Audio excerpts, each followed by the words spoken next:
اعوذ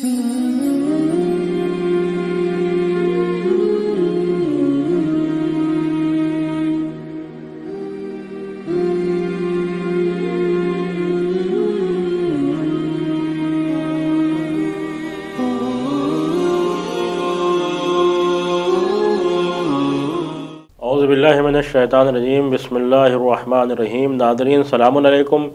میں امداد امام حاضر ہوا ہوں حسینی چینل پہ ایک خاص پروگرام لے کر، جس میں ہم آپ کے ذریعے سے جو سوالات آئے ان کے جوابات جانیں گے۔ ہمارے ساتھ ایک عالم دین موجود ہیں اور یہ سوالات کے جوابات مجتہدین کے فتووں کے مطابق رہیں گے۔ ہمارے ساتھ آج موجود ہیں حجت الاسلام والمسلمین عالی جناب مولانا سید علی ہاشم عابدی صاحب قبلہ۔ سب سے پہلے میں آقا کی خدمت میں سلام عرض کرتا ہوں اور آپ کا شکریہ ادا کرتا ہوں کہ آپ نے اس پروگرام کے لیے اپنے مصروف وقت میں سے وقت نکالا۔ ناظرین، کیونکہ ابھی جو یعنی مہینہ آنے والا ہے وہ ماہ مبارک رمضان کا مہینہ، یہ پروگرام ہمارا اسی کے ذریعے کے لیے مخصوص ہے اور ہم آغا سے رمضان، روزے اور اس کے متعلق سوالات اور ان کی فضیلتوں کے بارے میں جانیں گے۔ آغا سب سے پہلا جو ہمارا سوال وہ یہ ہے کہ ماہ مبارک رمضان کی فضیلت اور عظمت آیات اور حدیث کی روشنی میں جو ہے اس کو بیان کرتے ہیں آپ۔ اعوذ باللہ من الشیطان الرجیم، بسم اللہ الرحمن الرحیم۔ کتب علیکم الصیام کما کتب علی الذین من قبلکم لعلکم تتقون۔ ماہ مبارک رمضان کی آمد ہے اور یہ رحمت و مغفرت اور برکت کا مہینہ ہے کہ جب ماہ رمضان المبارک آنے والا تھا تو پیغمبر اسلام حضرت محمد مصطفیٰ صلی اللہ علیہ وآلہ وسلم نے ماہ شعبان کے جمعے کے آخری خطبے میں ارشاد فرمایا کہ اے لوگوں، اللہ کا مہینہ اپنی رحمت و برکت و مغفرت کے ساتھ تمہارے پاس آ رہا ہے۔ اس کے دن تمام دنوں سے افضل ہیں، اس کی راتیں تمام راتوں سے افضل ہیں، اس کے ساعات تمام ساعات سے افضل ہے، اس میں سونا عبادت ہے، سانسیں لینا تسبیح پروردگار ہے، یہ اس کے ہر دن کے اعمال ہیں، ہر دن کی دعا ہے اس مہینے میں۔ اس میں جو اہم مسئلہ ہے وہ یہ ہے کہ ماہ رمضان میں دعائیں ہر دن کی ہیں، ماہ رمضان کے ہر شب کی دعا ہے، ماہ رمضان میں ہر دن کا غسل مستحب ہے، ماہ رمضان میں ہر دن صدقہ نکالنا مستحب ہے۔ اس طرح کے دیگر تمام اعمال موجود ہیں کہ اس میں مثلا سحر کے وقت کی دعا، افطار کے وقت کی دعا، دن کی دعا، دعائے جوشن کبیر ہے، دعائے افتتاح ہے، دعائے سحر ہے، یہ تمام کے تمام چیزیں۔ قرآن زیادہ سے زیادہ انسان پڑھے کہ اس ماہ رمضان میں اگر کوئی ایک آیت قرآن کریم کی پڑھے گا تو اسے مکمل قرآن کی تلاوت کا ثواب ملے گا۔ اسی طریقے سے اگر کسی نے کسی ایک کو بھی روزہ افطار کرایا تو اس کو پورے ایک غلام آزاد کرنے کا ثواب ملے گا۔ لیکن سوال یہ ہے کہ وہ روزہ افطار کرا رہا ہے کسے کرا رہا ہے؟ جی جی، واقعاً روزے دار کو کرا رہا ہے یا ایسے لوگوں کو کرا رہا ہے کہ جو ابھی مسالہ تھوک کر کلی کر کے آ کے رطب کھائیں گے؟ یہ ایک اہم مسئلہ ہے کہ آپ کس کو روزہ افطار کرا رہے ہیں۔ یہاں پر جو بھی کام ہے اس میں ماہ رمضان میں اللہ نے روزہ رکھا ہے۔ روزہ دیکھیں گے، ماہ رمضان عمل سے زیادہ ترک عمل کا نام ہے۔ بے شک پیغمبر اسلام حضرت محمد مصطفیٰ صلی اللہ علیہ وآلہ وسلم سے امیر المومنین نے سوال کیا اسی خطبے کے دوران، جی جی، پوچھا کہ یا رسول اللہ، اس مہینے کا سب سے افضل عمل کیا ہے؟ جی، پیغمبر نے نہ نماز کو بتایا، نہ روزے کو بتایا، نہ دعا کو بتایا، نہ مناجات کو بتایا، نہ ذکر کو بتایا، کچھ نہیں۔ پیغمبر نے فرمایا کہ جو چیزیں اللہ نے تم پر حرام کی ہیں اسے چھوڑ دو، یہی بہترین عمل ہے ماہ رمضان کا۔ ماہ رمضان میں پیغمبر نے فرمایا، یہ حدیث قدسی ہے جو پیغمبر سے وارد ہوئی ہے اور اللہ تبارک و تعالیٰ کا یہ قول ہے کہ فرمایا اللہ تبارک و تعالیٰ نے کہ یہ جو روزہ ہے وہ میرے لیے ہے اور میں اس کی جزا دوں گا۔ اب یہ اخلاص کا ہے، کیونکہ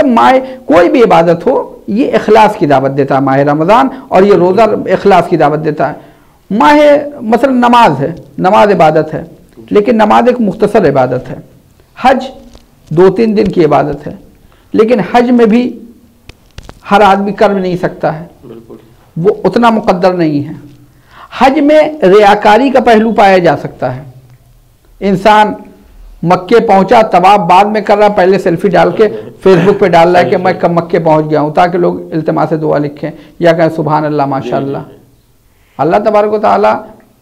کہے گا کہ تم میرے گھر پہ بھی آ کے غیروں سے متوجہ ہو۔ انسان واقعی یہ حیا اور شرم اور یہ سوچنے کی بات ہے کہ انسان خانہ کعبہ پہ پہنچ جائے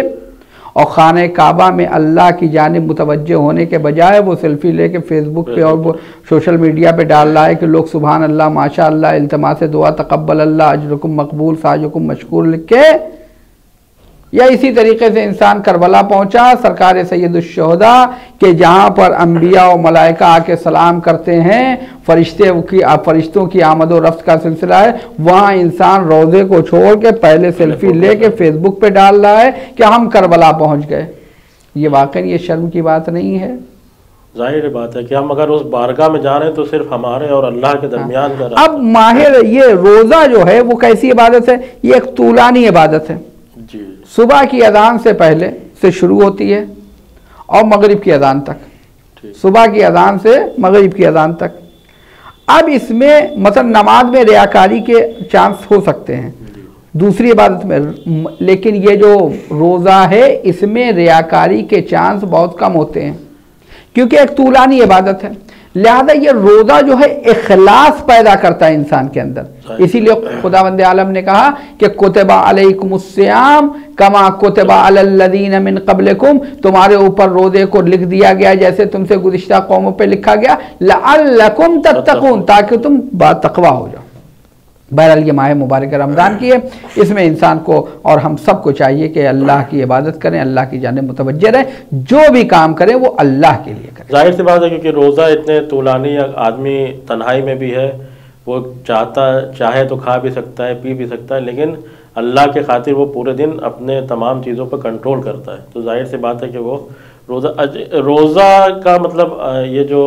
مطلب روزہ یہ کیا ہے، مطلب کب سے شروع ہوگا، کب تک رکھا جائے گا، اس دوران میں انسان کو کیا کیا کرنا چاہیے؟ جیسے دیکھیے ماہ رمضان المبارک کا روزہ ایک اذان صبح سے شروع ہوتا ہے، اذان صبح کے وقت سے پہلے سے،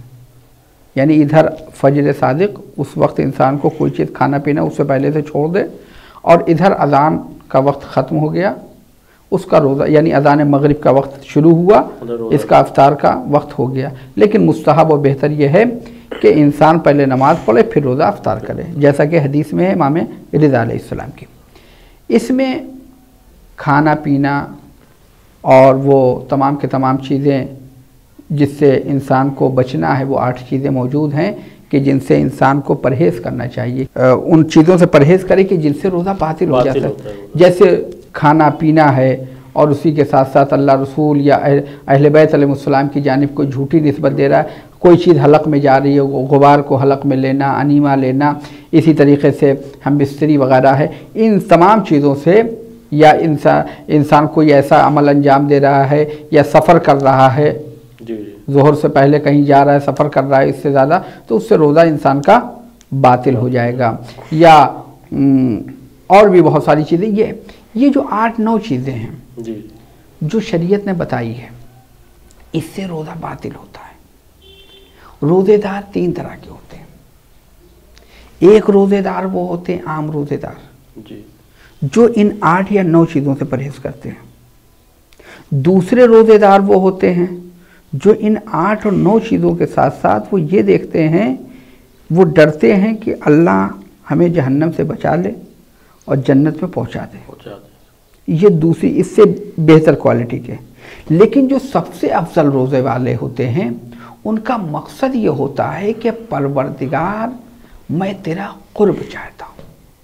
یعنی وہ ان چیزوں سے بھی بچتے ہیں جو 8 یا 9 چیزیں روزے کو باطل کرتے ہیں، ان سے بھی پرہیز کرتے ہیں،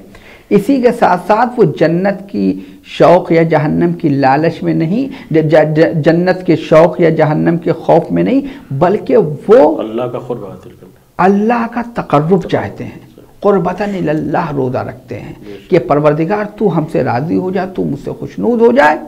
میں اس لیے تیرا روزہ رکھ رہا ہوں۔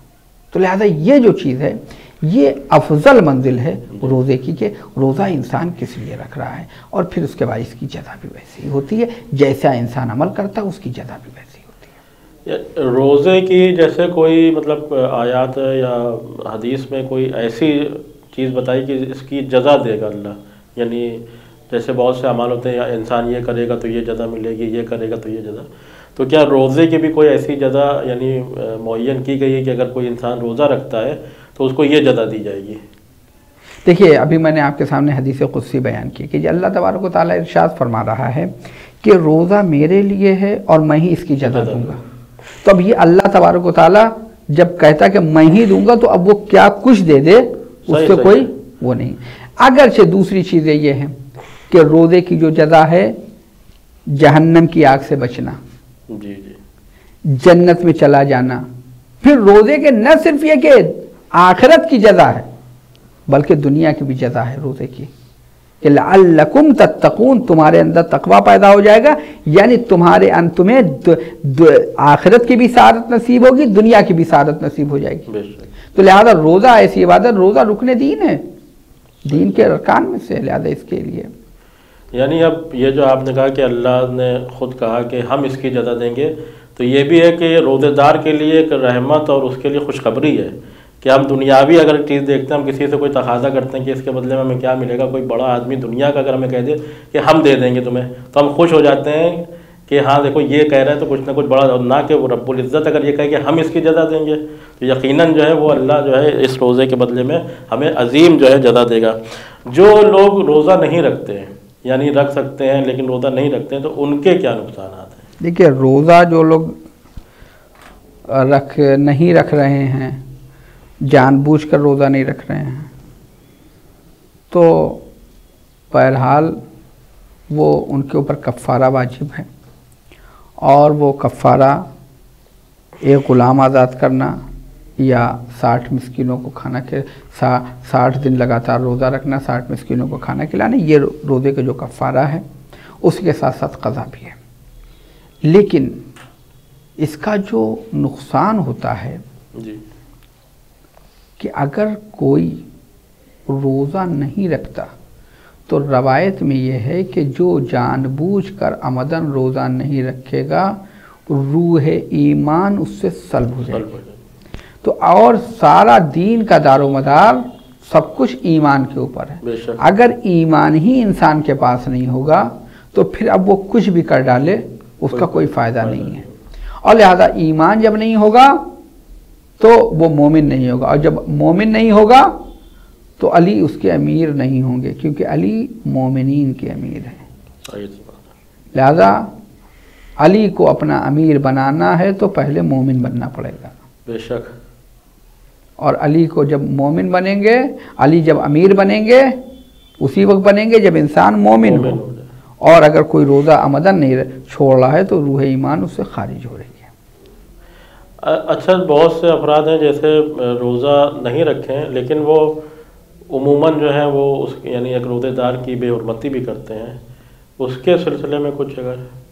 نہیں ہے، کھلے عام کھا بھی رہے ہیں پی بھی رہے ہیں، یعنی اس کے متعلق کچھ؟ دیکھیے یہ مرحلہ بہت سخت ہے، کیونکہ اگر انسان صرف اللہ رسول کا انکار کرنے سے ہی انسان دائرے اسلام سے نکل کے دائرے کفر میں داخل نہیں ہوتا، بلکہ اگر انسان ضروریات دین میں سے کسی ایک ضرورت کا بھی انکار کرے، مثلا ایک انسان نماز نہیں پڑھتا، گناہ گار ہے، اس کو آپ بے دین نہیں کہہ سکتے بے عمل ہے۔ ایک انسان روزہ نہیں رکھ رہا ہے، گناہ گار ہے، لیکن آپ اس کو بے دین نہیں کہہ سکتے، یہ نہیں کہہ سکتے کہ یہ مسلمان نہیں ہے۔ لیکن اگر کوئی نماز اور روزہ جو کہ ضروریات دین میں سے ہیں ان کی توہین کرے گا تو پھر وہ دائرے اسلام میں نہیں رہے گا۔ لہذا یہ ایک سخت مرحلہ ہے کہ یہ جو